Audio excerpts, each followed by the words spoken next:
Shalom, shalom Elohim, shalom Elohim semuanya dimanapun berada. Sekali lagi dengan rendah hati saya ingin menanggapi komen si Sinta. Tetapi sebelumnya kita ini sedang berbicara tentang tanda binatang 666 Mark of the Beast yang sudah tertulis di dalam Wahyu 13 ayat 16-18 yang sudah diberikan sejak beberapa tahun yang lalu dari 2021 itu melalui suntikan itu. Jadi saya bacakan komen si Sinta ya. Dia kata, sebelum tahun 2021 saya pernah bermimpi tahun 2015 kalau tidak salah. Banyak orang dikurung dalam satu ruangan. Di sana tiba-tiba disuntik. Dan orang yang mendapat suntikan itu yang boleh mengambil beras dan barang kebutuhan lain yang mereka tampung. Saya tidak mau disuntik, tapi tiba-tiba lengan saya sudah disuntik. Saya langsung berdoa, Tuhan ampuni saya meski bukan dari hati saya mau disuntik. Saya pikir sekadar mimpi, ternyata menjadi nyata di tahun 2020 dan sempat menerima suntikan satu kali di 2021 karena pekerjaan. Nah seperti itu komen si Sinta ya. Jadi sebenarnya ini sudah suatu kesaksian tahu. Nah, memang banyak orang yang tidak mengetahui bahwa tanda binatang itu, Mark of the Beast, yang sudah ada di dalam suntikan itu sudah diberikan, sebenarnya sudah diberikan. Dan saudara kita si Sinta ini sudah pun mendapat pernyataan Tuhan sebelumnya. Sebelum perkara itu terjadi, katanya pada tahun 2015 itu dia sempat bermimpi. Dia mendapat mimpi. Sebenarnya Tuhan itu sudah berbicara kepada saudari Sinta nih ya, sebelum perkara itu terjadi beberapa tahun sebelumnya. Tetapi karena pekerjaan, makanya dia menerima suntikan itu ya.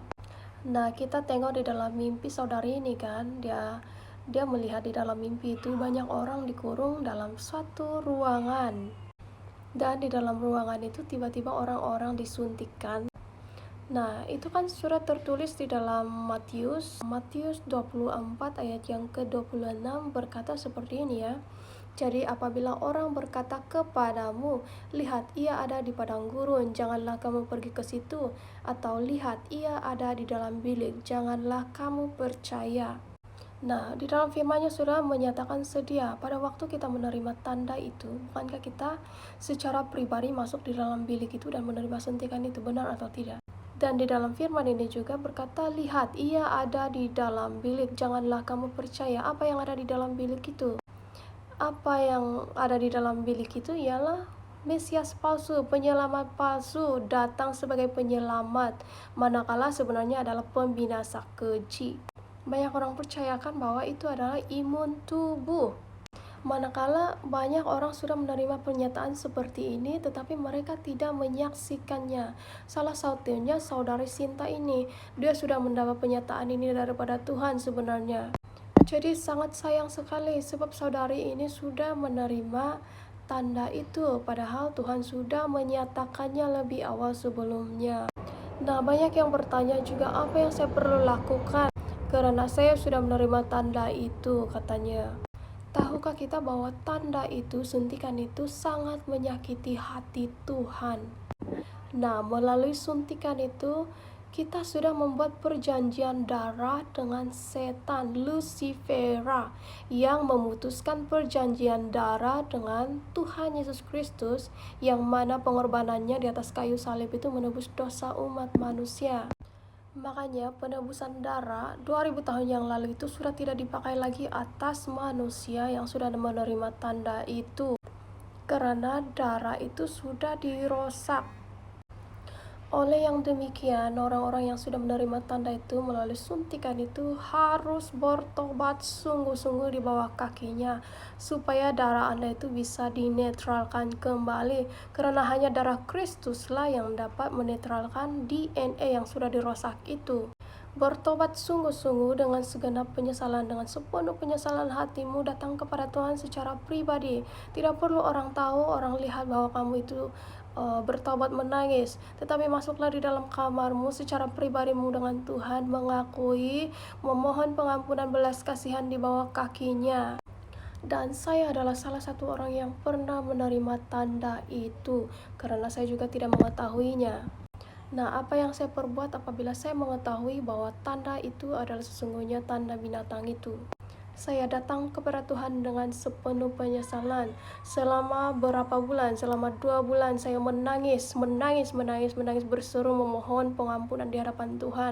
Saya berkabung di dalam puasa saya, berseru, berdoa, ingin meraih kembali hati Bapa, hati Tuhan itu. Ada janji di hati bahwa saya tidak mau menerima tanda itu lagi apapun konsekuensinya. Dan janji saya kepada Tuhan karena kebaikannya menetralkan DNA yang sudah dirusak itu, saya tampil bersaksi baginya, itulah yang saya lakukan baginya. Saya tidak dapat membayar kebaikan Tuhan itu.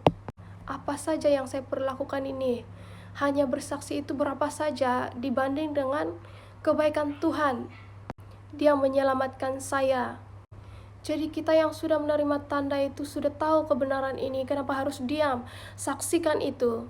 Apa tanda bayar hargamu? Apa penghargaanmu buat kebaikan Tuhan yang menyelamatkan Anda? Apa yang dapat dilakukan dengan hanya berdiam diri? Tidak menyaksikan apa yang Tuhan lakukan. Bagaimana Tuhan telah menyelamatkan Anda. Kebaikan Tuhan menyelamatkan Anda daripada tanda itu.